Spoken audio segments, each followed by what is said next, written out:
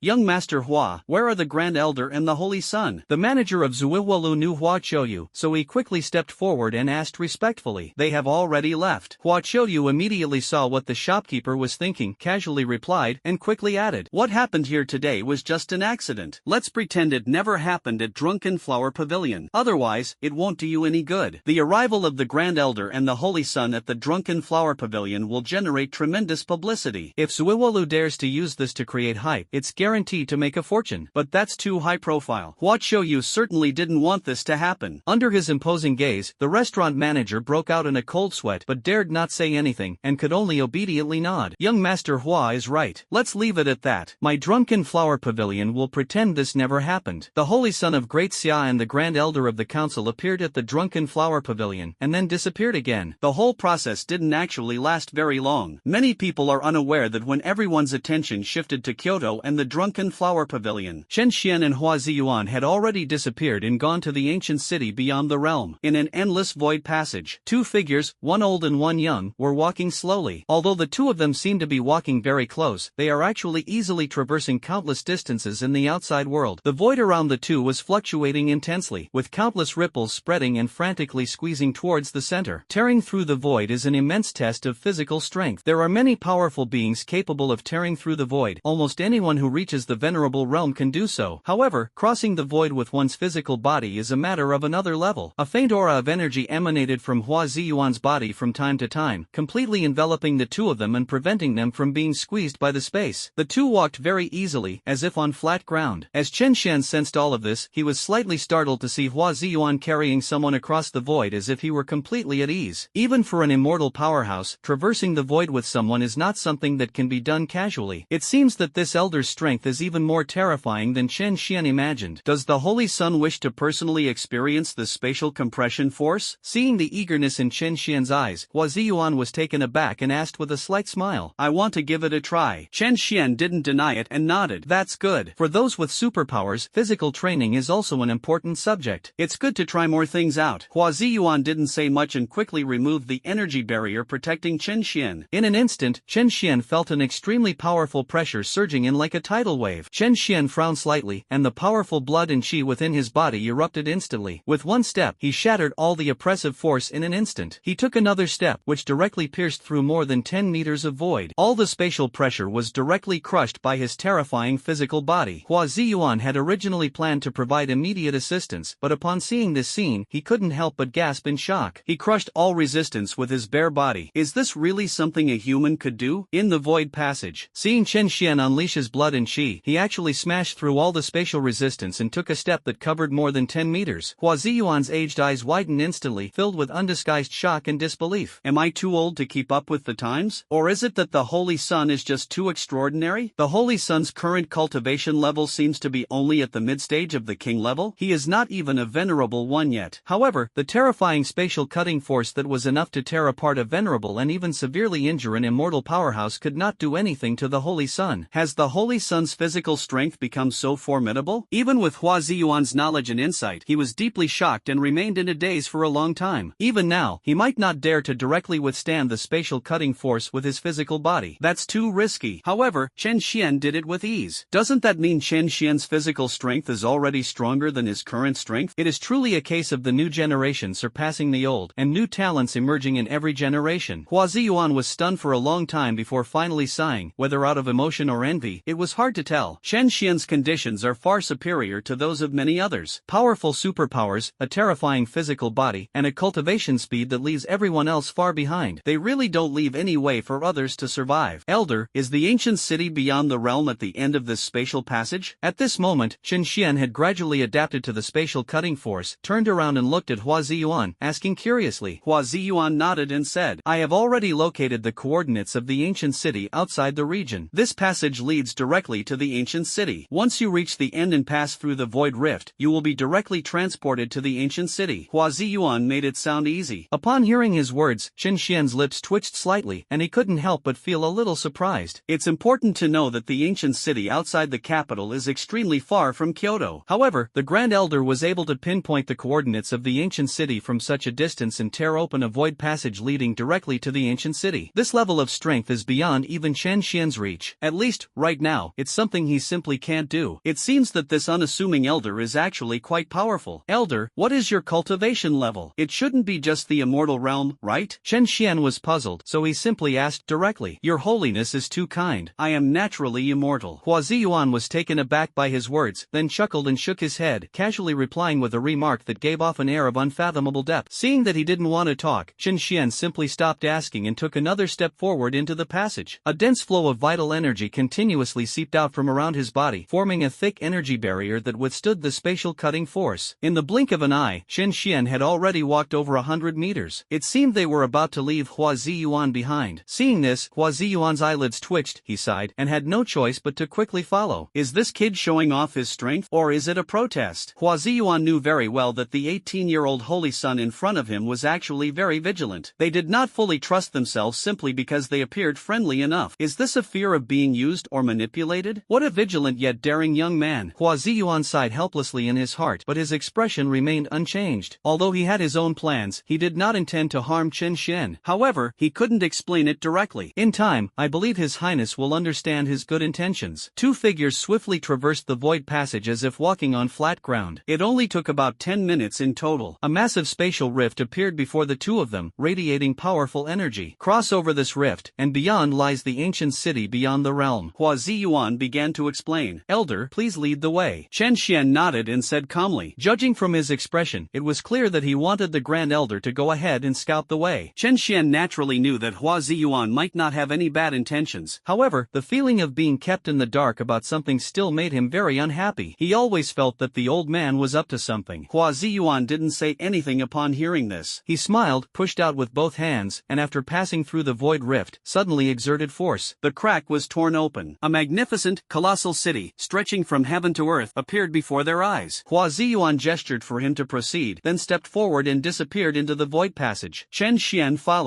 In an instant, the scene before his eyes began to reverse and change. When he regained consciousness, Chen Xian was shocked to find himself standing on a huge and magnificent city wall. Beneath his feet was a wall made of thick piled rocks, exuding the scent of decay from the passage of time. The walls are crisscrossed with grooves, and countless bloodstains and pits have completely solidified and blended into the entire city wall. Chen Xian knew that those were the marks left on this city wall from countless battles. Those dark red spots were formed by the blood of countless human ancestors. Chen Xian felt a terrible and heavy aura rushing towards him simply by standing on the city wall. His pupils seemed to reflect scenes one after another. On this city wall, countless powerful human warriors, fearless of death, roared and charged towards the powerful warriors of all races in front of them. They used their lives to stop the invading army of all races. They roared, howled, and cursed, never retreating an inch, even in the face of death. Ultimately, faced with the terrifying numbers of the Myriad race's army, one powerful human warrior after another perished in battle. Their blood dripped continuously from their mangled bodies, staining the city walls below a dark red. Chen Xian watched all this with a touch of emotion in his eyes. Beyond the ancestral planet of humanity lies the Shanhaiguan Pass, stretching for millions of miles, which blocks the powerful beings of all races from entering. The Shanhaiguan Pass, stretching for millions of miles, was almost entirely built with the blood and flesh of powerful human warriors. After Hua Ziyuan climbed the city wall, looking down at the dark red earth below, his eyelids twitched, and he said in a deep voice, Shanhaiguan is the last line of defense for our human race's ancestral star. Almost every moment, at least 10 million soldiers are stationed here. They used their own flesh and blood to block all the powerful beings of all races here. Even if they died, they would not retreat, and there was no way to retreat. Once all races cross the Shanhaiguan Pass, the next step will be to break through the boundary barriers and directly invade the ancestral star. At that time, countless lives will be lost, and corpses will float for miles. That is why, among the many legions of our human race, the soldiers who sacrifice the most each year are those stationed at Shanhaiguan. Of the tens of millions of soldiers, once the war begins, hardly more than 10,000 will survive. Of the tens of millions of soldiers, less than 10,000 survived after the outbreak of the Great War. Upon hearing Hua Ziyuan's account, Chen Xian's expression changed slightly. Even though he had expected it, he was still shocked when he heard it with his own ears. It seems that the war with all races is even more brutal than he imagined. Upon reflection, Chen Xian had remained on his ancestral planet since birth, never having been to Shanhaiguan, let alone witnessed the ferocity of the great battle. All he knew was that in order to resist the invasion of all races, the human race had to lose countless powerful warriors every year. As for more, there is no specific concept. Only now did Chen Xian finally realize just how difficult the human race's situation truly was. In every major battle, at least tens of millions of soldiers stationed at Shanhaiguan alone would sacrifice their lives. According to Chen Xian's understanding, the Myriad races initiate at least 10 major wars almost every year. In other words, the human race has to sacrifice at least hundreds of millions of soldiers every year in order to keep all other races at bay. The stable and peaceful rear area of the human race's ancestral planet was bought with the lives of countless soldiers. Without them, Chen Xian would not have been able to grow up to be 18 years old, let alone wait for the arrival of the system. From the moment I was born into the human race, I have been indebted to this person. Chen Xian's eyes flickered, his expression somewhat complicated, and he muttered to himself, and just at this moment, Your Holiness, we should now proceed to the ancient city. The rulers of the allied nations should be waiting for us at this moment. Hua Ziyuan had been observing Chen Xian's changing expression, sighed inwardly, and offered a word of advice. He was actually quite pleased with Chen Xian's reaction. Now, the ancestral planet has enjoyed peace for countless years, and many people have forgotten who brought them this tranquility and peace. Many powerful families, relying on their strength, act arrogantly and oppressively on the ancestral planet, suppressing human geniuses for their own selfish desires. The blood of those people has long since turned cold. They only care about their own power and are indifferent to the plight of the human race, hateful, deserving of of death. From the beginning, Hua Ziyuan had been somewhat worried that Qin Xian might be the same kind of person, but now it seems that Qin Xian is completely different from those people. This is a truly spirited and grateful young man. He understood the current crisis facing humanity, knew the sacrifices of countless human soldiers, and possessed the potential to change everything. People like Qin Xian are the true future of humanity. Upon hearing Hua Ziyuan's words, Qin Xian quickly came to his senses, let out a breath, and his expression was more somber than ever before. As they spoke, the two figures flashed by once again. When it reappeared, it had already crossed the city wall and appeared in the city below Shanhaiguan. Beyond the ancestral star, at the foot of Shanhaiguan, there are a total of 18 ancient cities. We are going to the one in the very center, called Shanghai City. Shanghai City is the largest of the 18 ancient cities and the center of all the ancient cities. As they spoke, the two stopped at the foot of the city gate. The city gate of Shanghai City is very large, exuding a heavy and ancient atmosphere. Above it is an extremely majestic plaque with two large characters, Shanghai. Chen Xian looked up and saw that the two characters were written in a flamboyant style, and vaguely seemed to exude some kind of terrifying charm. These two words are not simple. With the constant wars over the years, the 18 ancient cities of our human race have actually been destroyed countless times. The 18 cities we see now have actually been rebuilt countless times. However, as the center of the 18 ancient cities, the mountain and sea city has the strongest guard, and almost all the human race's powerful warriors are stationed here. The number of times Shanghai City has been destroyed is the fewest. Its last reconstruction was probably over 100 years ago. Hua Ziyuan took the initiative to explain the situation to Chen Xian. He wanted Chen Xian to learn more about the secrets of the human race and the plight of the human race in the ancient city beyond the realm. As he spoke, he seemed to remember something, paused for a moment, and then quickly asked, "Your Holiness, do you know who wrote the plaque for this mountain and sea city?" Chen Xian was taken aback upon hearing this, and carefully examined the huge plaque in front of him, looking at the two large characters on it. Soon, he vaguely saw a golden flame, as if it had pierced through countless spaces, burning fiercely in his eyes. The golden flames were incredibly strong, seemingly capable of burning down the entire sky. Even the strange fire that Chen Xian currently possesses seems unable to compare with that golden flame. That's not a difference in the essence of strength, but a gap in ability. In that instant, Chen Xian felt as if his body was boiling, with countless strange flames within him showing signs of erupting. Azure lotus flame, dark yellow flame, 9 netherworld hellfire. All sorts of strange flames seemed to be roaring, howling, and leaping, shouting their discontent at Chen Xian. All the strange flames seemed to want to compete with that golden flame. Chen Xian was somewhat shocked. With a thought, he quickly suppressed all the violent outbursts of the strange fires. He stared intently into the depths of the golden flames. To their astonishment, they discovered a figure standing at the deepest part of that flame. The figure was extremely imposing, shrouded in mist, making it difficult to see clearly. The person in that figure stood with their hands behind their back, facing a planet with an endless starry sky. In that boundless starry sky, Chen Xian saw realms being shattered and stars being destroyed. Countless strange beasts and countless powerful figures knelt on the ground, not daring to raise their heads in front of that figure. With a casual wave of his hand, that figure reduced countless powerful figures to dust in an instant. The heavens and earth trembled, thunderclouds churned, and the sky was stained with blood. Chen Xian was somewhat shocked, his mouth agape slightly, and he instantly pulled his gaze away from the two large characters. He felt that if he looked for even one more second, he would be annihilated by that invincible powerhouse. What a terrifying existence. Was that the powerful human who wrote the words, mountains and seas? Who exactly wrote this plaque? Chen Xian composed himself slightly, then quickly looked at Hua Ziyuan and asked with a furrowed brow. His expression was more serious than ever before, as if he desperately wanted to know the answer. Hua Ziyuan was taken aback upon seeing this, and seemed to vaguely sense something. Did Chen Xian see something through that plaque? Otherwise, he would never have reacted this way. The person who wrote this plaque was none other than the King of Great Xia, the King of Great Xia who had been missing for a long time. Hua Ziyuan took a deep breath and slowly spoke, giving an answer that shocked Chen Xian. That figure who wiped out countless powerful figures with a wave of his hand, is that the King of Great Xia? Chen Xian's pupils contracted sharply, and he felt a chill run down his spine. The mere fact that the Great Xia King left behind a plaque was enough to shake him to his core. Just how strong is the opponent? Why would such a powerful person disappear? At this moment, countless questions arose in Chen Xian's mind. How exactly did the King of Great Xia disappear? Chen Xian took a deep breath, his expression becoming extremely solemn. Even though he only caught a fleeting glimpse, he could still clearly sense just how powerful that figure was. Chen Xian had no doubt that if the other party attacked him, he would be completely powerless to fight back in his current state. They'd probably be killed in the blink of an eye. Originally, after Chen Xian's cultivation level broke through one after another and his combat power was comparable to that of an immortal powerhouse, he once thought that the gap between himself and the so-called god-level powerhouses had gradually narrowed. Even if he cannot become a god in a short time, he he is not without the power to fight if he encounters a god-level expert. However, Chen Xian no longer thinks so. The reason why gods are called gods is that they have long transcended the realm of the mortal world and reached a realm that ordinary people cannot imagine. He still has a long way to go. The king of Great Xia, Hua Ziyuan, remained silent for a long time after hearing this, and finally shook his head inside. On that day, powerful figures from all races joined forces with various ancient clans to launch a large-scale attack on Shanhaiguan, resulting in the deaths of countless human warriors. In the end, it was the Great Xia king who revealed his strength, single-handedly taking away 3 of the strongest ancient clans. That battle was so fierce that it shook the heavens and the earth and eclipsed the sun and moon. Ultimately, the group seemed to fall into the deepest part of the endless void. Several days later, only one of the 3 ancient clans' strongest experts returned. Rumors circulated that the other 2 were dead. As for the Great Xia king, there was no further news of him. The strongest being of an ancient clan? Upon hearing this, Qin Xian's pupils contracted slightly, and he looked somewhat shocked. He had read in ancient books that the ancient race was the most powerful and well-established race among all the races in the heavens. Those who can become the strongest among the ancient races are among the most powerful even among the gods. But that Great Xia king actually single-handedly sent 3 ancient clan powerhouses flying into the deepest part of the endless void, and he even killed 2 of them? This record is truly astonishing. It seems that the Great Xia king was the most powerful among all the human gods. No wonder that after the Great Xia king disappeared, all the races came back again, eager to test whether he was still alive. If such a pillar of strength were to fall, the human race would face an even more difficult situation. At this moment, Hua Ziyuan had finished speaking, his expression full of vicissitudes, and said, "Your Majesty, if you saw something in the plaque just now, you might understand the importance of the Great Xia king to the entire human race. Now that the Great Xia king has disappeared, the position of the fire god has become vacant. Currently, all the major allied nations are secretly searching for prodigies and geniuses, trying to find a suitable person to inherit the divine position. However, since the king of Great Xia is the ruler of the Great Xia kingdom, the first in line to inherit this divine position is naturally a person of Great Xia, and you are the one ultimately chosen by Great Xia. The rulers of the various allied nations and the great gods now wish to see you, to determine if you are qualified to inherit the divine throne. If they deem you unsuitable, they may recommend someone else to take over the position. This is not what my Great Xia kingdom wants to see." Hua Ziyuan said all this to tell Chen Xian that this meeting was extremely important. If Chen Xian fails to gain the approval of the rulers of the allied nations and the several human gods, then the long-standing fire elemental divine position of the Great Xia dynasty may truly cease to exist. Don't worry, Elder, I will not let this fire godhood fall into the hands of other allied nations. Chen Xian took a deep breath, his eyes radiating an unprecedented level of confidence. He possesses the strongest flame emperor system and controls various different flames. When it comes to compatibility with the fire elemental divine position, Chen Xian believes he is second to none. At this moment, a sense of anticipation also arose in his heart. I wonder what kind of legacy the Great Xia king left behind in the secret realm of Kyoto Academy will be. Chen Xian hadn't taken it to heart at first, but now his thoughts were quite different. For the first time, he felt a strong curiosity about the king of Xia. During their conversation, Hua Ziyuan and Chen Xian did not waste any time and quickly arrived at the very center of Shanghai City. Here, a huge and magnificent palace stands in the center of the world. The palace constantly emitted a faint golden glow, which spread outwards as if divine light was shining upon it, making it impossible to look away. Hua Ziyuan said something and then led Chen Xian into the palace. Chen Xian followed closely behind. As soon as Chen Xian stepped inside, he immediately sensed a series of extremely powerful auras. Looking up, it seemed as if a series of blazing suns were suspended in the air, radiating a terrifying aura that commanded the submission of all living things. Even though Chen Xian's strength was already comparable to that of an immortal powerhouse, he still felt a sense of trepidation and his expression became solemn as he approached those few great suns. Is this what a godlike powerhouse is like? The human race's current highest combat strength? No, perhaps it should be said that it is the highest combat strength in all the heavens and myriad realms. The human race has been able to stand firm for countless years and not be completely wiped out by the myriad races precisely because of the presence of these powerful gods. While Chen Xian was still in shock, he had already followed Hua Ziyuan to a spacious hall. The entire hall seemed to be a space of its own, stretching as far as the eye could see. In Chen Xian's line of sight, he was surprised to find that there were more than a dozen thrones placed in the center of the hall. The throne is heavy and solemn, as if it contains the power of the laws of heaven and earth, capable of suppressing everything and symbolizing supreme majesty. Of the dozen or so thrones, nearly half were empty, with no one sitting on them. The 10 seats in the very center each had a figure sitting there. These people all had somewhat illusory appearances, but without exception, they all exuded a terrifying aura. Chen Xian had just sensed those several great suns, which were none other than the people on the throne. I am Hua Ziyuan, the Grand Elder of the Great Xia Council. I greet all the rulers rulers of the country. Hua Ziyuan stepped forward first, bowed slightly to the figures at the head of the table, and spoke in a tone that was neither humble nor arrogant. Elder Hua, you are too kind. With your experience and cultivation, you are not necessarily inferior to us. There is no need for such formalities. Please take a seat. As Hua Ziyuan's voice fell, a burly middle-aged man, his body crackling with lightning, spoke up from one of the thrones above. This is the ruler of the Bear Kingdom Alliance, a lightning-type god of the human race. His power of lightning was terrifying, and his attacks were unparalleled. Even ordinary gods were no match for him. But at this moment, facing Hua Ziyuan, who was neither a king nor a god, they were extremely polite. This is rather intriguing. Chen Xian was also secretly surprised, but soon he followed Hua Ziyuan's actions and bowed to the gods at the head of the table. Junior Chen Xian greets the rulers of the kingdom. The moment his voice fell, several extremely sharp gazes turned towards him from all directions. It seemed as if they wanted to see right through Chen Xian. Soon, someone seemed to notice something, their illusory face shifting slightly, and they let out a soft exclamation. What a powerful physical body and blood energy. This kid seems to have only just reached the mid-stage of the King Sealing realm, right? He's quite interesting. Among the several illusory figures above, an old man of medium build but with exceptionally sharp eyes narrowed his eyes slightly, seemingly showing some interest. Those who can become gods possess strength and vision far beyond that of ordinary people, and they could see Chen Xian's extraordinary nature at a glance. However, that's all. No matter how strong Chen Xian's physical body and blood are, he is only at the mid-stage of the king-level realm. This level of skill is probably considered quite good among the younger generation. In fact, he could be considered a top-tier prodigy. However, if that's all there is to it, Chen Xian wouldn't be qualified to fill the vacant divine position left by the great Xia King. Several other deities shared the same thoughts as the Sakura Kingdom ruler. Many people shook their heads secretly, feeling somewhat disappointed. Even the Xiong Kingdom Alliance ruler, who had been relatively friendly to Hua Ziyuan just moments before, subconsciously frowned and looked at Hua Ziyuan with a puzzled expression. That look seemed to say, this is the holy son chosen by your great Xia, the one who will succeed the great Xia King and God. This level of cultivation is rather poor, isn't it? Yes, it's bad. At the mid-stage of the kinghood realm, if placed on the ancestral planet of the human race, he might still be considered a strong individual. But in this ancient city beyond the borders, being granted a title of nobility is as worthless as a dog, and kings are everywhere. If you randomly pick a few people from among the generals and soldiers, they could probably all reach the level of being crowned king. Therefore, Chen Xian's cultivation level offers no advantage on the front lines of the battlefield. Elder Hua, this is the holy son that your great Xia has chosen itself. In my opinion, he doesn't seem very good. Do you really think someone like that is qualified to succeed as the god of fire? Before the other gods could express their opinions, the Sakura Kingdom's ruler spoke up directly, his tone filled with strong doubt. It's practically saying outright that Hua Ziyuan has poor judgment and that the great Xia dynasty has no successors. Upon hearing this, the atmosphere in the entire hall seemed to freeze for a moment. Chen Xian frowned slightly, but did not immediately show anger. The Sakura Kingdom's ruler has already launched a direct attack. Chen Xian noticed that the other gods were all sitting on their thrones, watching from the sidelines. Everyone seemed to be watching the show. Seeing this, Chen Xian felt a chill in his heart. When faced with the oppression of all races and the life-or-death situation of humanity, the major allied nations may have united against external forces and appeared relatively united. But behind the scenes, a struggle for power and influence is still inevitable. Even the gods before them were openly and secretly vying for the right to speak. To be honest, it's quite ridiculous. If Chen Xian remembered correctly, Hua Ziyuan once said that after the disappearance of the great Xia King, a god proposed to select a suitable genius from all of humanity to succeed the fire god. The Sakura Kingdom ruler in front of us once recommended his disciple. However, Hua Ziyuan directly rejected it. Since ancient times, the successors of the fire elemental gods have been the guardian deities of the great Xia dynasty. The great Xia dynasty was naturally extremely unwilling to allow the Sakura Kingdom to seize the position of the fire god. This matter likely angered the Sakura Kingdom's ruler, which led to this direct attack. At that moment, Hua Ziyuan had already walked to the throne at the end and was about to sit down when he heard the words of the Sakura Kingdom's ruler. He slightly raised his eyelids, looking in the direction of the Sakura Kingdom's ruler, his attitude neither humble nor arrogant, and said, "Your Majesty, the Sakura Kingdom is joking. The matter of the successor to the divine throne involves the safety of the entire human race, and our great Xia would not be so reckless. In my opinion, Chen Xian is the most suitable candidate to succeed to the divine position. Even if the king of great Xia himself were here, he would say the same thing. Of course, if the Sakura Kingdom's ruler believes that his vision and strength are comparable to the great Xia King, then I have nothing to say." The moment these words were spoken, the entire hall fell silent. Many powerful deities narrowed their eyes slightly, their gazes unusual. The Sakura Kingdom's expression instantly turned cold. Even through a layer of illusion and concealment, many people could guess that his expression must have been very unpleasant. Hua Ziyuan's words were quite audacious. It should be noted that even before the king of Xia disappeared, this Sakura kingdom ruler had already caused her no shortage of trouble. However, each time, the opponent was almost always beaten so badly by the king of Xia that he couldn't even lift his head. Later on, whenever the Sakura kingdom ruler saw the great Xia king, she didn't dare utter a single word. Mentioning the king of Great Xia in front of the king of Sakura is tantamount to a great mockery of him. Even Shen Xian couldn't help but click his tongue slightly at this moment. Clearly, no one expected that the Grand Elder, who was always amiable and composed in the Great Xia dynasty, would be so tough in public. They dared to directly confront even in front of a group of powerful gods. Even Chen Xian couldn't help but secretly admire his courage. However, what Chen Xian didn't expect was that after being mocked by Hua Ziyuan, the Sakura kingdom's ruler only snorted coldly and didn't retaliate. Chen Xian is the holy son chosen by my Great Xia. Anyone who dares to disrespect the holy son of my Great Xia is an enemy of Great Xia. Your Majesties, I hope you will think twice before you speak in the future. Hua Ziyuan glanced in the direction of the Sakura kingdom's ruler, then his gaze swept over the group of powerful gods, and he spoke with a serious expression. Upon hearing this, even the high and mighty gods couldn't help but change color slightly, sensing the chill in those words. Lighthouse Kingdom's ruler, Bear Kingdom's ruler, Maple Leaf Kingdom's ruler. One by one, the powerful deities looked at Chen Xian with strange expressions, filled with surprise and confusion. They all seemed a bit confused. Was it really worth it for Great Xia to do this for just one Chen Xian? No one doubted the truthfulness of Hua Ziyuan's words. After all, after the disappearance of the king of Great Xia, Hua Ziyuan represented the entire Great Xia. His words are the will of the Great Xia. Elder Hua, please calm down. The Sakura kingdom's ruler spoke without thinking, but he was just curious and had no other intentions. Our human alliance has always been united. Since this young friend Chen is the holy son of the Great Xia dynasty, his status is equivalent to ours. He may take a seat of honor. In the end, it was the leader of the Beacon Kingdom who spoke up to ease the tension, nodding apologetically to Chen Xian and gesturing for him to proceed. Chen Xian glanced at him. The ruler of the Beacon nation was shrouded in a long golden robe, his aura as deep and unfathomable as an abyss. It gives people an extremely dangerous feeling. However, Chen Xian did not stand on ceremony upon hearing this. He put his hands behind his back, bypassed the group of powerful gods, and went straight to the throne near Hua Ziyuan, where he sat down. His movements were completely natural and unpretentious. At this moment, he is the holy son of Great Xia, representing the dignity of Great Xia. Even though the opponents were a group of powerful gods, Chen Xian still didn't take them seriously. What about gods? Given a little more time, he could still slaughter gods as easily as killing chickens. The gods watched as Chen Xian sat down on the throne not far away. Their expressions varied, regardless of Chen Xian's strength or background. Once the other party sits on that throne, it means that their status will be completely equal to theirs. After Chen Xian took his seat, the hall fell into a deathly silence once again. Seeing all this, some kings frowned, some remained expressionless, and some gods suddenly laughed. Hua Ziyuan glanced in Chen Xian's direction, a hint of relief flashing in his eyes. He was also worried that Chen Xian might become timid when facing so many powerful deities. In retrospect, he had been overthinking it. Chen Xian is truly lawless. Ha ha ha, good. Just based on the aura that the holy son of Great Xia is showing at this moment, he deserves the title of Holy Son. My Bear Kingdom recognizes your succession to the position of Fire God. Anyone who dares to object will be dealt with personally by me. The king of the Bear Kingdom suddenly burst into hearty laughter, and as he spoke, his gaze was particularly directed toward the king of the Sakura Kingdom. The Sakura Kingdom's ruler's expression changed slightly, and he cursed the idiot inwardly. Although the king of the Bear Kingdom is powerful, he is, to put it bluntly, a reckless man who acts entirely on a whim. The king of Xiong is mistaken. The position of the Fire God is of paramount importance, as it involves the safety and future of countless people of our human race. The matter of succession to the divine throne still requires careful consideration. At this moment, the ruler of the Lighthouse Kingdom, who had just suggested offering Chen Xian a seat, spoke again, appearing amiable and amicable. But what he said was ill-intentioned. As he spoke, he glanced in Chen Xian's direction, nodded slightly, and said, I acknowledge Elder Hua's judgment regarding the Holy Son of Great Xia. Since he believes the Holy Son of Great Xia is qualified to succeed to the divine position, there shouldn't be any problems. However, over the years, many geniuses of our human race have been working hard to protect humanity. Among them are many top-tier prodigies who have devoted themselves to rigorous training day and night, all in order to succeed to the divine throne and become a powerful figure like the Great Xia King who protects the human race. Now that the Holy Son of Great Xia has suddenly announced his succession to the divine position, it is inevitably somewhat unfair to those geniuses who have devoted themselves to the human race. What is going on? I believe that the Holy Son of Great Xia should also be able to understand the feelings of those geniuses. If anyone wants to challenge him, the Holy Son of Great Xia should give them a chance, right? At this point, the ruler of the United States has finally revealed his true intentions. From the very beginning, beginning, he elevated Chen Xian's status to a level comparable to that of the gods. Now, if a young genius wants to challenge Chen Xian as the Holy Sun, a figure whose status is no less than that of the gods, would Chen Xian dare to refuse? Would he have the nerve to refuse? Upon hearing this, many powerful deities narrowed their eyes slightly, clearly showing some interest. They have also nurtured many geniuses in their own families. If someone were to step forward to challenge and defeat Chen Xian, would Chen Xian still have the face to succeed to the divine position? That will be their opportunity, the opportunity for allied nations. Among the human gods of each generation, the strongest who succeed to the position of fire god are almost always among the top 3. Therefore, even these powerful gods have long coveted the position of fire elemental deity. No one wanted to give up this opportunity. I believe that the Beacon King's words make sense. I wonder what Elder Hua and the Great Xia Holy Sun think. The Great Xia Holy Sun is exceptionally talented and should be able to withstand the challenges from the younger generation of geniuses, right? The Maple Leaf Kingdom's ruler spoke with a smile, his purpose self-evident. Hua Ziyuan sat upright on the throne, his eyes slightly closed, looking completely calm and collected, as if he hadn't noticed what the others were thinking. Upon hearing this, he slowly raised his head, glanced at the crowd, and quickly looked at Chen Xian, saying indifferently, "This is a matter for His Highness the Holy Sun. If His Highness the Holy Sun has no objections, then I have no objections either." In an instant, all the powerful figures turned their gazes toward Chen Xian, with a mixture of mockery and anticipation. They all seemed to be waiting for Chen Xian to nod. The king of Xiong frowned, wanting to remind Chen Xian not to act rashly. To be honest, he did have a certain fondness for the boy in front of him. I felt a connection with it. I don't want to see the other party fall into the trap. After all, he knew that these powerful deities in front of him had secretly cultivated countless prodigies, all in preparation for this moment. If Chen Xian were to nod, he might not be able to win against the geniuses these people had nurtured. However, just as the king of Xiong was hesitant and about to offer a reminder, Chen Xian responded first. He sat regally on his throne, meeting the mocking gazes of the gods, and calmly nodded, saying, "Since the rulers of the various kingdoms have already put it this way, this Holy Sun naturally has no reason to refuse. However, this Holy Sun is still young and lacks discretion in his actions. He may act without considering the consequences. As for the challenger, I might not hold back and kill them outright. I hope the esteemed rulers will understand in that case." Chen Xian looked very serious, as if he were simply stating a very simple principle. But upon hearing his words, many kings couldn't help but burst out laughing. A mere mid-stage king-level cultivator thinks he can kill the genius we've nurtured at such great cost? They're not afraid of the wind making them bite their tongues. He, the Holy Son of Great Xia is joking. Since it is a challenge, it is naturally accompanied by dangers. Occasionally, accidents and casualties are inevitable. The Sakura Kingdom's ruler smiled and took over Chen Xian's words, while also laying the groundwork for her own future. Chen Xian accidentally killed the challenger, which could be an accident. Similarly, it would be perfectly reasonable for other challengers to accidentally kill Chen Xian if they weren't paying attention. If Chen Xian dies, the successor to the divine position chosen by the Great Xia will be gone. At that point, it will be up to each of the major allied nations to rely on their own abilities. I am relieved that the Sakura Kingdom's ruler thinks this way. Upon hearing this, Chen Xian seemed completely oblivious to the implied meaning in the words of the Sakura Kingdom's ruler, and nodded earnestly. He looked like he agreed. Seeing this, many gods twitched at the corners of their mouths, secretly wanting to laugh. Is this Holy Son of Great Xia a fool? The king of the Bear Kingdom frowned deeply. He first looked at Hua Ziyuan, then at Chen Xian, shook his head, feeling somewhat disappointed, and simply gave up and stopped interfering. He originally thought that Chen Xian was a courageous and promising genius, but now it seems that it was simply recklessness and acting without thinking. Hua Ziyuan kept his head slightly lowered, showing no intention of intervening from beginning to end. This left everyone puzzled, but no one noticed that the corner of his mouth, hidden in the shadows, slowly curved into a smile, carrying a hint of mockery. It's amazing that these rulers could come up with such a thing. An unparalleled prodigy who, at only 18 years old, has already slain 10 supreme beings. Who among the younger generation can defeat him? Hua Ziyuan could easily imagine the scene of those so-called geniuses being easily suppressed by Chen Xian. What's going on? The ruler of the lighthouse glanced in Hua Ziyuan's direction and, seeing that he had no reaction, felt a little strange. However, he didn't think too much about it and said with a smile, "Elder Hua, since the Holy Son of Great Xia has said so, you should have no other objections, right?" Of course not. Hua Ziyuan slowly raised his head, still with that calm and composed demeanor, making it impossible for anyone to understand what he was thinking. Seeing this, the powerful figures in the hall felt increasingly puzzled. Hua Ziyuan, who was so assertive before, why is he suddenly standing by and doing nothing now? To be honest, if Hua Ziyuan had stood up directly and not allowed anyone to challenge Chen Xian, even if the powerful gods were unwilling, they would not have forced anything further. But the current situation is truly baffling. Could it be that this guy thinks Chen Xian has an absolute certainty of winning? But how is that possible? Even if Qin Xian's physical body and blood are strong, he is still only at the mid-stage of the king-level realm, not even a venerable. How strong can it get, no matter how strong? The Sakura Kingdom's ruler, who had been the first to point out the fault, frowned slightly and suddenly hesitated. He was finding Hua Ziyuan increasingly difficult to understand. Although Hua Ziyuan was only the Grand Elder of the Great Xia Council, to be honest, the Sakura Kingdom's ruler really dared not underestimate him. It should be noted that back then, before the Great Xia King inherited the position of Fire God, Hua Ziyuan was his biggest competitor. The two sparred outside Shanhaiguan. That battle was so fierce that the heavens and earth seemed to tremble and the sky was ablaze with crimson flames, lasting for 3 days and 3 nights. In the end, the Great Xia King only managed to defeat Hua Ziyuan by half a move before finally succeeding to the position of Fire God. So many years have passed, and the Great Xia King's strength is enough to make even the most powerful gods dare not raise their heads. How far has Hua Ziyuan grown? Although Hua Ziyuan always kept a low profile, no god dared to underestimate him in the slightest. Just as the Sakura Kingdom's ruler hesitated, the Lighthouse Kingdom's ruler gave him a look. The Sakura Kingdom's ruler instantly understood. He knew that the ruler of the Beacon Nation was reminding him that it was time to take action. The Queen of Sakura took a slight breath, then looked at Qin Xian, her smile returning to its earlier form, and said, "Great Xia Holy Son, it's quite a coincidence that I happen to have one of my disciples here." He had heard about the Holy Son of Great Xia and felt a surge of longing, wanting to experience the Holy Son's strength firsthand. "You won't refuse, will you?" Having said that, his gaze suddenly turned to the depths of the main hall, and he said loudly, "Ming Yang, come out and greet the Holy Son of Great Xia." Soon, a young man slowly emerged from the depths of the main hall. This is a teenager. The boy was shirtless, and his skin radiated a pale golden glow, as if enveloped in a holy radiance, especially his extremely bright eyes, which seemed to be able to see through everything. "My name is Ming Yang, and I have met the Holy Son of Great Xia. I have always been curious about just how strong the Holy Son selected by Great Xia is. I hope that the Holy Son will be so kind as to enlighten me." As Ming Yang approached, he bowed deeply to Qin Xian, speaking earnestly and displaying utmost respect. They've taken superficial appearances to the extreme. But Qin Xian keenly noticed that deep within the other person's bright eyes lay a hint of disdain and coldness that was hard to conceal. "Since you're willing to die, I'll grant your wish. For the sake of the Sakura Kingdom's ruler, I, the Holy Son, will give you this opportunity. However, I, your Holy Son, will reiterate, once the challenge begins, it's a matter of life and death. Have you thought this through?" Qin Xian remained calm, adopting a superior posture as he looked down at Ming Yang. "Thank you for the reminder, Your Majesty. I've thought it through. Sparring inevitably involves injury and death. If I die at the hands of the Holy Son, it's due to my own inadequacy, and has nothing to do with him." Ming Yang's lips twitched for a moment, then he spoke with a forced smile. A chilling killing intent flashed deep in his eyes. He boasted of being an unparalleled genius and even studied under the ruler of the Sakura Kingdom, believing himself to be no less than any of his peers. When had I ever been so looked down upon by a peer? Especially since Qin Xian seems to be only 18 years old, much younger than him. This was an utter disgrace to Ming Yang. "Keep being arrogant, okay? Isn't it just because of Hua Ziyuan's connection that you've secured the throne of the Holy Son and have a chance to inherit the divine position? If we're really talking about strength and cultivation, I could crush you with a wave of my hand." Ming Yang snorted coldly in his heart, thinking venomously, "King of the Bear Kingdom, we may need to trouble you later to act as the referee temporarily." Seeing that the two boys had already agreed, Hua Ziyuan didn't say anything more, turned to look at the King of Xiong Kingdom, and began to speak. "The rulers of both Sakura and Lighthouse are clearly on Ming Yang's side. If the other side acts as the referee, they might secretly interfere. As for Hua Ziyuan, if he wanted to serve as a referee, the Sakura Kingdom's ruler and others would certainly not agree. As a compromise, having the King of Xiong Kingdom act as the referee might be the best option, and no one would say anything about it. As expected, upon hearing Hua Ziyuan's words, the ruler of the Lighthouse Kingdom merely frowned but did not raise any objections. The King of Xiong Kingdom sighed helplessly, but did not refuse. After saying that, he waved his hand dismissively. An extremely powerful surge of energy poured out, instantly enveloping the center of the hall and forming a circular barrier. Qin Xian and Ming Yang, who were on opposing sides in the conflict, were both caught up in it. The energy barrier completely isolated the two of them from the outside world, preventing any possibility of anyone interfering. After all, we're all human. If we can hold back, we should. The King of Xiong Kingdom gave a stern reminder. He was mostly saying this to Ming Yang. With his keen eyesight, he could naturally tell that Ming Yang was only 30 years old, but his cultivation had already reached the venerable realm. Such talent is considered top tier even among the disciples of the gods. That Holy Son of the Great Xia dynasty probably wouldn't even last a single round against the other side. Your Majesty is too kind. Our opponent is the Holy Son of Great Xia, and I dare not hold back in the slightest. Ming Yang understood what the King of Xiong Kingdom meant, but he said something neither humble nor arrogant. If he doesn't kill Qin Xian, what's the point of his challenge? challenge. As he spoke, he looked at Qin Xian again, smiled, and said, "Great Xia Holy Son, I apologize for the offense." The moment he finished speaking, Ming Yang's eyes shone brightly with golden light, and the radiance on his skin became even more dazzling. He seemed to transform into a golden Buddha, and with a palm strike from mid-air, he directly struck Qin Xian. In an instant, it seemed as if Buddhist chants resonated in the void, cleansing people's hearts. Even Qin Xian was momentarily lost in thought. However, he quickly came to his senses, raised his eyebrows slightly, and became somewhat interested. Ming Yang's methods are quite interesting, but it's nothing special. Qin Xian smiled dismissively, standing with his hands behind his back, showing no intention of dodging whatsoever. Upon seeing this scene, all the powerful deities present widened their eyes in astonishment. No way, is this kid out of his mind? Ming Yang was also taken aback for a moment, but quickly sneered. Was this great Xia Holy Son scared out of his wits? He's truly a piece of trash. However, the smile on his face didn't last long before it froze completely. Ming Yang's eyes widened instantly, as if he had witnessed an unbelievable scene. As the Buddha's light shone brightly in the arena, a giant golden hand rushed towards them. Qin Xian, however, seemed not to have seen anything at all, and simply stood there without making any move. Judging from his appearance, he seemed genuinely terrified. Seeing this, many of the allied leaders shook their heads inwardly, as if they could already see Qin Xian being killed by Ming Yang with a single palm strike. Ming Yang's palm strike may have been a test, as he did not use his full strength. But no one expected that this holy son of Great Xia would be so weak, unable to even withstand the first palm strike, and was directly terrified. Once Qin Xian dies, the fire god position of the Great Xia kingdom will be up for grabs by their allied nations. Many gods were secretly thinking about it. Within the energy barrier, just as the giant golden palm was about to strike, Qin Xian finally made a move. His eyes suddenly opened, and he slowly took a step forward. An extremely dense flow of blood and qi suddenly erupted from his body. The surging blood and qi flowed like a rolling river, making a rushing sound. Crimson energy suddenly condensed in front of Qin Xian, transforming into a crimson barrier. The golden palm slammed down, striking the blood-red barrier. Terrifying energy suddenly poured out in all directions. The Buddha's light shattered abruptly, and the golden light vanished instantly. The powerful golden palm shattered instantly. However, the crimson barrier that had formed in front of Qin Xian was completely intact, as if it had never been harmed at all. Qin Xian did nothing, he simply relied on his physical body and blood energy to block Ming Yang's attack. Upon seeing this scene, the pupils of the powerful deities shrank slightly, their illusory expressions turning astonished, and they were somewhat stunned. What's up with this kid? Isn't he only at the mid-stage of the king-level cultivation? Even if he cultivates his physical body to its limit, he probably won't become that powerful, right? But now, he has directly blocked the attack of a venerable one with just his physical body and blood. Is this still considered a title of king? His physical body and vital energy are almost comparable to those of an immortal powerhouse, okay? For a moment, even the most seasoned and powerful deities couldn't help but change their expressions and gasp in astonishment. For the first time, they were shocked by a boy who was only 18 years old. You're only at the mid-stage of the king-level realm. How could you possibly withstand my great Buddha holy hand with just your qi and blood? The one with the strongest reaction was naturally Ming Yang himself. His eyes widened instantly, his face filled with disbelief as he stared at the scene before him, and he suddenly cried out. The shout instantly shattered the deathly silence in the hall. Many of the gods frowned secretly and looked at Qin Xian. To be honest, they also felt it was somewhat unlikely. All of this is truly too surreal. The Sakura Kingdom's ruler's face darkened further. He glanced in Ming Yang's direction, making no outward movement, but instead transmitted his voice. Dead. Ming Yang, this kid's situation is a bit strange. It doesn't seem as simple as it appears. No need to hold back. Use the forbidden technique directly and try to kill him in one move. Don't give him any chance. The energy barrier set up by the Xiong Kingdom's ruler was only able to prevent the aftershocks of the battle from leaking out and to prevent others from interfering. However, there are not many obstacles for powerful deities to send their voices into it. Upon hearing the voice of the Sakura Kingdom's ruler, Ming Yang instantly snapped back to reality, looked at Qin Xian, and a look of resentment flashed deep in his eyes. Using forbidden techniques can instantly increase his strength several times over. However, this comes at a huge cost. If he used forbidden techniques, it would mean that his foundation would likely be damaged, and his cultivation would stagnate for a long time to come. This was an enormous blow to a genius of Ming Yang's caliber. All of this was brought to him by Qin Xian. Ming Yang snorted coldly in his heart, but no longer hesitated. The power of his bloodline suddenly erupted, and he kept chanting ancient Sanskrit. If he can kill Qin Xian, he will have a chance to succeed to the godhood. At that time, their strength will not only not stagnate, but will instead be greatly enhanced. As the incantation was recited, the next moment, Ming Yang's entire body radiated a rich golden light, which suddenly became very bright. Behind him, a towering figure appeared out of thin air. The figure was bathed in Buddhist light, like a compassionate Buddha purifying the world, with his palms clasped together and Buddhist chants resonating. The Buddhist chanting, like a thunderclap, thunderclap suddenly exploded in the main hall. In an instant, the void seemed to freeze, and everything seemed to stay still for this moment. Chen Xian also felt an unprecedented sense of oppression suddenly coming from all directions. The pressure Ming Yang exerted on him was actually several times greater than that of the 10 supreme beings he had encountered before. This guy actually skipped an entire major realm directly from the strength of a venerable, almost reaching the level of immortality. Even Chen Xian had to admit that the other party was indeed worthy of being a disciple of a god. His methods and background were simply beyond the imagination of ordinary people. However, no matter how strong one's foundation is, it can't compare to his cheat code, can it? Chen Xian snorted coldly in his heart, and a ball of black flame suddenly floated out from his body, instantly suppressing the void in front of him. The next moment, the earth-shaking Buddhist chant was directly blocked by an invisible force and could not advance even an inch further. The 9 netherworld flame suppresses everything in the world. The moment the 9 netherworld dark prison flame appeared, Ming Yang felt a strong threat rush to his heart, and his expression changed instantly. However, before he could make his next move, Chen Xian, however, threw a punch directly. The void in front of him shattered instantly. A terrifying fist-shaped beam of light, carrying extremely ferocious flames, instantly pierced through everything and fell directly down. Everything happened in the blink of an eye. That's incredibly fast. Sensing immense danger, Ming Yang's pupils contracted sharply. He only had time to send the illusory Buddha behind him forward to help him block the attack with his Buddha light. However, the Buddha's radiant form, comparable to the realm of immortality, couldn't even withstand Chen Xian's punch for a moment and was instantly reduced to dust. The terrifying force of the punch showed no signs of abating. Ming Yang was directly hit, and then his powerful body, which was radiating golden light, suddenly exploded. It instantly turned into a sky full of blood mist. This disciple of the Sakura Kingdom's ruler couldn't even withstand a single punch from Chen Xian and was instantly killed on the spot. This turn of events happened so fast that even the powerful gods present were caught off guard. The entire hall fell silent for a moment. The scene was almost deathly silent. After an unknown amount of time, the enraged voice of the Sakura Kingdom's ruler suddenly rang out. "You brat! How dare you! You actually dared to kill my disciple!" Before anyone could react, the goddess of the Sakura Kingdom made a move instantly, tearing through the void with both palms and striking Chen Xian with one. In the center of the hall, Chen Xian felt locked onto by a strong killing intent, and his blood seemed to freeze. For the first time, a strong sense of crisis suddenly arose in his heart. If that palm strike lands, he might really die. The moment the Sakura Kingdom's ruler made his move, terrifying divine power swept out and suddenly spread in all directions. The energy barrier that enveloped the center of the hall shattered instantly. The king of Xiong Kingdom never expected that someone would actually dare to make a move in public and only took a token precaution. Therefore, the energy barrier only held out for a moment under the divine power of the powerful deity before it completely collapsed. "Your Majesty of Sakura, how dare you!" The king of the Xiong Kingdom sensed all this, and a look of anger suddenly appeared on his rugged face. The fact that the Sakura Kingdom's ruler dared to make a move in front of him, the referee, clearly showed that he didn't take him seriously. He instinctively threw a punch, aiming directly at the Sakura Kingdom's ruler. In an instant, lightning exploded. A purple lightning serpent appeared out of thin air, suddenly opened its ferocious maw, and charged towards the Sakura Kingdom's ruler. The king of the Bear Kingdom believed that the king of the Sakura Kingdom would stop and choose to defend himself in the face of his attack. However, what he didn't expect was, the Sakura Kingdom's ruler seemed not to notice at all and continued to attack Chen Xian. The terrifying lightning struck the Sakura Kingdom ruler in an instant. He staggered, let out a muffled groan, and golden divine blood suddenly spilled from his mouth. Even so, the Sakura Kingdom's ruler remained oblivious, his expression filled with anger and madness. "Damn it, Sakura no Kuni, I think you've really gone mad." The king of Xiong Kingdom's expression changed slightly, and he couldn't help but shout angrily. Turning around abruptly, he saw that a pair of giant hands containing terrifying divine power were about to strike Chen Xian. "Kill him." He tried to defend himself, but it was too late. "Your Majesty, stop. In a duel on the ring, life and death are irrelevant. You actually intend to attack the victor. Have you considered the consequences?" The other gods had fully realized what was happening, their eyes flashed, and they all spoke up to rebuke them. However, despite their scolding, they showed no intention of actually making a move. Anyway, since Hua Ziyuan is here, if it really comes down to saving people, it won't be their turn. The gods were also curious about Hua Ziyuan's true strength, as he hadn't used his full power in all these years. Whether Hua Ziyuan could save Chen Xian in time if he really made a move was something they didn't care about. Chen Xian's ability to kill Ming Yang with a single punch shocked them all. However, the human race has countless resources and is not lacking in a prodigy like Chen Xian. Moreover, if Chen Xian hadn't died, how would their descendants have had the chance to succeed him as the god of fire? Just when all the gods were harboring ulterior motives, Hua Ziyuan, who was sitting on the throne, suddenly opened his eyes, which radiated a majestic heavenly power, and his aura became ethereal. His aura surged rapidly. In the blink of an eye, he broke through the threshold of immortality immortality and reached the ineffable realm of gods. At that moment, all the gods in the arena sensed something and suddenly looked at him, their expressions changing slightly. As expected, Hua Ziyuan, that old fox, is far more powerful than just a peak immortal. This guy somehow obtained a legacy and inherited a new divine position. Hua Ziyuan didn't care at all about his strength being exposed. A cold glint flashed in his eyes, and he was about to raise his hand to help Qin Shen block the two giant hands that were attacking. However, the next moment, he seemed to sense something, raised his eyebrows slightly, and put his hand down again. A terrifying divine power permeated the entire area, and an overwhelming sense of oppression swept directly towards Chen Xian. He instantly understood what had happened, and a flash of anger crossed his eyes. But at this moment, he showed no fear whatsoever, only endless indifference and arrogance. What about gods? Can gods kill someone whenever they want? Chen Xian has never lost a single battle on his journey. What do gods matter? He remains fearless. Chen Xian snorted coldly in his heart and instantly pushed the profound fire transformation to its limit, causing the energy within his body to surge dramatically. The 9-yang body refining technique erupted instantly. Within Chen Xian's body, it seemed as if 9 radiant suns were slowly rising into the sky, their oppressive power shaking heaven and earth. He also pushed the barbaric body refining technique to its limit. What's this? In an instant, Chen Xian's physical blood and qi surged again, and the dense blood and qi power almost materialized. He seemed to have transformed into an ancient, primordial beast, his aura terrifying and domineering over all living beings. Following closely behind were the azure lotus flame, the profound yellow flame, the bloodthirsty dragon flame, the myriad beasts flame, the ice phoenix flame, and the divine firmament thunder flame. Various strange flames burst forth from Chen Xian's body, unleashing unprecedented divine power. Chen Xian simply stood there, as if the god of fire had descended to earth, his entire being bathed in a sea of flames. Flames soared into the sky, burning the heavens to ashes. Upon witnessing his full power unleash, the expressions of all the powerful deities in the hall instantly changed, their mouths agape. They felt as if there was something wrong with their eyes. For some reason, Chen Xian at this moment subconsciously reminded them of someone. The scene of Chen Xian being bathed in flames at this moment is so similar to that of the former king of Great Xia. The Sakura Kingdom's ruler was also stunned for a moment, then a fierce glint flashed in his eyes, and with a gritted teeth, his divine light surged once again. Chen Xian actually bears the shadow of the Great Xia King? Then they'd be even more likely to die. Chen Xian looked up at him, his eyes indifferent, devoid of any emotion, and showing no respect whatsoever for a powerful god. He simply raised his hands slowly. Immediately, all the strange flames around him seemed to be summoned and instantly gathered together. Moments later, a giant lotus flower, with 50 or 60 colors and radiating dazzling light, instantly took shape. The energy contained within the dazzling lotus flower even devoured the surrounding void. One black hole after another appeared in the field. The skin on Chen Xian's arm instantly cracked, countless fissures appeared, and blood kept seeping out. He groaned softly, but his expression remained unchanged. Chen Xian knew that this was because the energy contained in the Buddha's wrathfire refinement was too powerful, exceeding the limits that his physical body could withstand. After all, this was the first time he had integrated all the strange fire within his body into it. To be honest, even Chen Xian himself was a little unsure about the extent of its power. The dazzling lotus blooms instantly upon reaching maturity. The entire hall dimmed instantly, the sky and earth lost their color, and the sun and moon lost their light. Everyone saw a lotus flower slowly open its petals, and 9-colored light enveloped the entire hall. The two enormous palm prints unleashed by the Sakura Kingdom ruler collided instantly with the 9-colored lotus flower. The terrifying aftershocks exploded directly. All sounds were swallowed up. In the center of the hall, a massive black hole vortex erupted, tearing apart the surrounding space. Apart from those few thrones, everything in the main hall turned to dust in the blink of an eye. As the 9-colored lotus fully bloomed, towering flames suddenly swept across all directions, and countless spaces began to collapse and turn to dust in that instant. Not good. Quickly seal off the void. Otherwise, the main hall won't be able to withstand this energy fluctuation and will collapse completely. A powerful deity reacted instantly, quickly raising his hand and unleashing beams of dazzling divine light to suppress the surrounding void. Other deities also joined in, unleashing their divine power. In an instant, the entire space of the hall rapidly solidified, gradually returning to its original state. In the void, countless cracks were instantly smoothed out, and the spatial black hole also vanished abruptly. The 9-colored lotus flower that filled the entire hall was also suppressed in an instant. When all the aftershocks have subsided, only then did everyone finally see clearly what had happened in the arena. At this moment, the entire hall was reduced to ruins. In the center of the main hall, the Sakura Kingdom's queen and Chen Xian stood facing each other. Compared to where he was standing, Chen Xian had retreated more than 100 meters. His legs left a long scratch on the floor. Chen Xian's clothes were torn and covered in cracks, making him look rather disheveled. He was breathing heavily and looked somewhat weak, but his expression remained calm, with a hint of coldness in his eyes. Clearly, the terrifying power that had just been unleashed had caused him considerable irreparable damage. However, Chen Xian still managed to survive. He survived unscathed in the hands of a powerful god. That alone is enough to be considered a miracle. After all, even looking at the vast starry sky today, gods and powerful beings belong to the very top of the pyramid. Opposite Chen Xian, the Sakura Kingdom's queen was unharmed, though her hair was somewhat disheveled. He was still surrounded by the terrifying pressure of a god-level expert, his aura as deep and boundless as the sea, and every rise and fall of his aura could shake the void. Compared to Chen Xian's disheveled state, the Sakura Kingdom's queen was in an even worse state. At this moment, his face was gloomy, his eyes were filled with resentment as he stared at Chen Xian, his chest heaving violently, but he did not utter a word. Although he didn't use his full strength when he struck out with his two palms, they were definitely aimed at killing Chen Xian. Those two palm prints would have been unbearable for any expert below the level of a god. They would have been instantly reduced to dust. However, Chen Xian, a mid-stage king-level ability user, actually managed to block his attack. It must be said that Chen Xian's strength truly exceeded the expectations of the Sakura Kingdom's ruler. This result was a tremendous humiliation for the arrogant Sakura ruler. At this moment, it wasn't just the Sakura Kingdom's ruler who was shocked by Chen Xian's strength. There were others as well. How is this possible? This holy son of Great Xia actually survived the divine power unleashed by the Sakura Kingdom's ruler? What kind of technique was that just now? Could it really be unleashed by a king-level ability user? This holy son of Great Xia is clearly a monster, isn't he? At only 18 years old, with the cultivation of a mid-stage king, he survived the hands of a god-level expert. Based on this alone, the potential of this Great Xia holy son is limitless. I see now why that old fox Hua Ziyuan thinks so highly of this kid, even going so far as to personally endorse him. Perhaps, he really is the best candidate to succeed the fire god. This holy son of Great Xia has achieved this much at the king realm. If he grows to become a god, the entire human race's situation may be rewritten. The powerful deities exchanged glances and communicated telepathically, their words filled with barely concealed shock. Even with their limited experience, they were still shocked by the scene before them. Such formidable strength. You should know that any powerful god could easily kill a whole bunch of king-level superhumans with just a breath. However, Chen Xian, with his king-level cultivation, directly blocked the attack from the god-level expert. This is simply unheard of. They prided themselves on their immense strength and had seen countless geniuses from all the realms, but this was the first time they had ever encountered a prodigy like Chen Xian. This kid is absolutely a prodigy. At this moment, many gods have quietly changed their attitudes and have even begun to consider that perhaps allowing Chen Xian to succeed to the divine position would be a good thing for the entire human race. The king of Xiong Kingdom also looked at Chen Xian with a shocked expression, his face showing surprise and joy, as well as a touch of complexity. He felt that even the Great Xia King back then probably couldn't have achieved what Chen Xian had. He had watched the Great Xia King grow up step by step, and knew clearly just how exceptionally talented the Great Xia King was. However, upon witnessing Chen Xian's extraordinary performance, the king of Xiong Kingdom was astonished to discover that Chen Xian's potential might be even more terrifying than that of the king of Xia. The king of Xiong thought to himself. His expression quickly turned cold, and he abruptly looked at the Sakura Kingdom's ruler, saying in a deep voice, "Your Majesty of Sakura, have you gone mad? I am the referee of this competition. How dare you attack the victor in front of me? Are you provoking me?" The moment he finished speaking, a terrifying, thunderous pressure emanated from his entire body and suddenly pressed down on the Sakura Kingdom's ruler. In an instant, a powerful killing intent locked onto the Sakura Kingdom's ruler. The Sakura Kingdom's ruler instantly snapped out of his daze, his expression suddenly turning serious. He turned to look at the Bear Kingdom's ruler and said in a deep voice, "Just now, I acted impulsively and was blinded by my own senses, almost causing a great disaster. However, I had no intention of provoking the king of Xiong Kingdom, so please forgive me." The Sakura Kingdom's ruler immediately chose to submit. He knew very well that now was definitely not the time to make a move against Chen Xian. He could only wait until later. A moment of impulse? Ha! A powerful god like you actually let yourself be blinded by emotions? How laughable. Upon hearing this, the king of the Bear Kingdom sneered, clearly indicating that he had no intention of letting the king of the Sakura Kingdom off easily. However, he still had something to say. At this moment, Hua Ziyuan, who had remained silent until now, suddenly spoke up. "Your Majesty of Sakura Kingdom, you attacked the holy son of my Great Xia Kingdom without provocation. Are you declaring war on my Great Xia Kingdom?" Hua Ziyuan's somewhat hunched body gradually straightened, and two dazzling beams of light shot from his eyes, as if they could pierce through the sky. Upon hearing this, the air in the entire hall seemed to freeze instantly. The powerful deities all changed color slightly, sensing a dangerous aura. The Sakura Kingdom ruler felt as if he were being locked onto by an incredibly terrifying aura, and a chill ran through him. However, he didn't have time to do anything. Hua Ziyuan suddenly raised his hand and struck out with a palm from a distance. A golden palm print materialized out of thin air, carrying immense, world-destroying power, and instantly rushed towards the Sakura Kingdom's ruler. This palm strike was extremely fast. The Sakura Kingdom's Kingdom's ruler was sent flying backward, with large amounts of golden divine blood splattering down. The divine blood splattered on the ground not far away, making a sizzling sound. Upon seeing this, the scene fell silent instantly. A huge crater was clearly visible, with countless cracks spreading outwards like a spider web. The Sakura Kingdom's ruler was directly pressed down to the bottom of the pit. A clear palm print appeared on his chest. Not only that, divine blood was still oozing from the corners of his mouth, his chest was heaving violently, and his breath was somewhat weak. Hua Ziyuan used only one palm strike to severely injure the Sakura Kingdom ruler, one of the few godlike powerhouses among the human race. Upon witnessing this scene, the pupils of all the powerful deities in the hall shrank, and they couldn't help but swallow hard. They first glanced at the Sakura Kingdom's ruler in the pit, then at Hua Ziyuan, who stood calmly to the side, their lips twitching and their expressions grave. The people had long suspected Hua Ziyuan's abilities. They all knew that the opponent's strength was definitely not just at the peak of the immortal realm. Many people even secretly speculated that Hua Ziyuan's strength was no less than their own. However, what happened before their eyes was far beyond their expectations. With a single palm strike, he severely injured a powerful god. Hua Ziyuan's strength is countless times more terrifying than they imagined. Even the king of the Bear Kingdom, known for his formidable fighting prowess, showed a slight change in expression, his eyes filled with shock. It should be noted that even for him, defeating the Sakura Kingdom's ruler with all his might would not be an easy task. But Hua Ziyuan did it. Moreover, it only took one palm strike. The king of Xiong even had some doubts, wondering if Hua Ziyuan's strength was about to catch up with that of the former king of Great Xia. Thinking of this, he couldn't help but secretly click his tongue and gasp slightly. How come this Great Xia Kingdom keeps giving birth to so many monsters? First, there was the Great Xia King, whose talent was unparalleled and whose combat power was terrifying. Then there was the monstrous Great Xia Holy Son, Shen Xian. Now, even the seemingly dying elder Hua Ziyuan possesses such terrifying strength. The king of the Bear Kingdom couldn't help but feel envious. The fortune of the Great Xia Kingdom is truly extremely powerful. Any one of these three individuals would be enough to make the entire alliance strong for hundreds of years. As a result, within a century, the Great Xia Kingdom produced three such individuals. Chen Xian also looked at Hua Ziyuan with a strange expression, and his mouth twitched wildly, even though he had long suspected that Hua Ziyuan's strength was far more complex than it appeared. But seeing the other party display their strength firsthand, he couldn't help but feel somewhat shocked. He had just fought against the Sakura Kingdom's ruler and deeply understood just how powerful the opponent was. However, even such an unparalleled expert couldn't withstand a single palm strike from that old fellow Hua Ziyuan. This old man is even more cunning than Chen Xian had imagined. Just then, an energy surge suddenly erupted from the underground pit of the main hall, sending countless fragments of rock flying everywhere. Then, the figure of the Sakura Kingdom's ruler rushed out. He stood suspended in midair, one hand clutching his chest, staring at Hua Ziyuan with apprehension, veins bulging on his forehead. He was clearly suppressing immense anger. However, despite his anger, the Sakura Kingdom's ruler never retaliated. No one noticed that his other hand, hidden behind his back, was clenched into a fist and trembling slightly. Hua Ziyuan is very strong. If he were to rashly engage in conflict with the other party at this moment, he would absolutely not gain any advantage. Your Majesty of Sakura Kingdom, you attacked my Great Xia Holy Son first. I'll return the favor with a palm strike. Do you accept this? If you're not satisfied, I'm willing to continue to ask you for advice. Hua Ziyuan looked up at him, his aged eyes calm and unreadable, revealing neither joy nor anger. The Sakura Kingdom's ruler felt a chill run down his spine. He had a premonition that if he dared to utter a word of dissent, Hua Ziyuan would truly dare to kill him. After all, he was in the wrong first. At that time, other powerful deities might not necessarily speak up for him. The Sakura Kingdom's ruler had a gloomy face and looked extremely frustrated. But meeting Hua Ziyuan's indifferent gaze, he still slowly nodded, almost gritting his teeth as he uttered two words. Upon hearing this, everyone around sighed in dismay. The ruler of a nation, a great being at the level of a god, has been forced to such a state. He has utterly lost face. However, no one showed any sympathy for the Sakura Kingdom's ruler. The Sakura Kingdom's ruler tried to cause trouble but was dealt with by the Great Xia Kingdom. It was simply because he was outmatched. At this moment, the ruler of the Lighthouse Kingdom knew that the stalemate could not continue, so he stepped forward and said with a smile, "The Sakura Kingdom's ruler was indeed at fault, but he has already been punished. Let's leave it at that." As he spoke, he looked at the incredibly young figure in the arena, let out a barely audible sigh, and said, "I believe everyone here has witnessed the strength of the Great Xia Holy Son. Now, who still has any objections to him inheriting the fire god's position?" The ruler of the Lighthouse Kingdom knew that at this point, they had to make a statement. Otherwise, Hua Ziyuan would never have given up. If he were to kill the Sakura Kingdom ruler right here, it would be understandable, and no one could say anything about it. The Beacon King made this statement. Inside the main hall, the assembled gods and powerful figures looked at each other, and after a long while, they all shook their heads. Regardless of their stance, Chen Xian did indeed display extraordinary talent. talent, completely winning them over. At such a young age, he possesses the strength to suppress immortals and has even managed to survive in the hands of god-level experts. They couldn't find anyone else with Chen Xian's talent. Upon closer examination, if the other party were to truly succeed the divine position left behind by the great Xia King, it might not necessarily be a bad thing for the entire human race. The human race does indeed need a sufficiently powerful godlike being. Since no one has any objections, I propose that the Holy Son of Great Xia be granted the Holy Seal of the human race. The Lord of the Lighthouse Kingdom spoke again. The human race Holy Seal is the supreme certificate of the human race alliance. Having the human race Holy Seal means that Chen Xian's identity as the Holy Son of Great Xia will be recognized by the entire human race. At that time, he will be the rightful Holy Son of the Great Xia dynasty, and his status and position will be second only to the gods. Even in other allied countries, anyone under the ruler must bow and greet Chen Xian upon seeing him. I have no objection either. Young friend Chen Xian is indeed the most suitable successor to the divine position, and the position of Holy Son should rightfully belong to him. All the powerful deities expressed their opinions, and surprisingly, not one of them raised any objections. Even though the Sakura Kingdom's ruler was 100 times unwilling, the situation was beyond her control, so she said nothing.